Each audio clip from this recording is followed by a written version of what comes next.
There aren't many national cemeteries in America, but we have one here right in Knoxville, and this is not just a state veteran cemetery. This is run by the federal government and has been since 1863.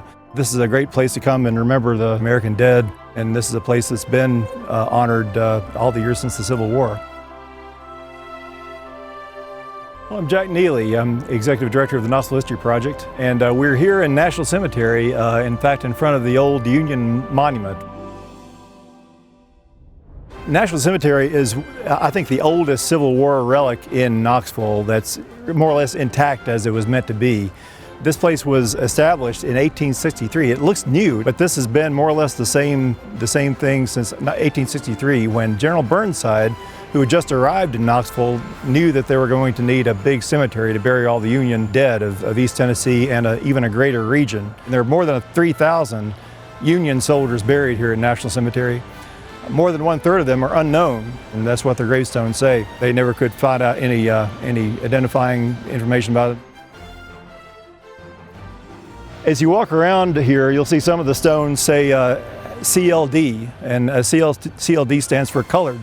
They were members of the colored troops, they called them, the black infantry and artillery troops that came in here and were part of the occupation force of Knoxville in the later part of the war and the early part of Reconstruction.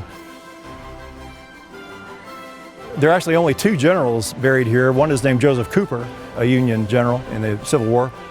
The other one is much better known because he has a much bigger memorial elsewhere in town, and his name is Robert Neyland. He's General Neyland, the football coach, is buried here in National Cemetery with a simple stone, the same kind of stone that any private would get.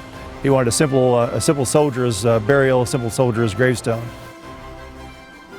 Troy McGill, if you recognize that name, you might have noticed it on the interstate. There's a part of I-40 that's named for Troy McGill. He was a Medal of Honor winner, died in combat against the Japanese in the Admiralty Islands of New Guinea in 1944.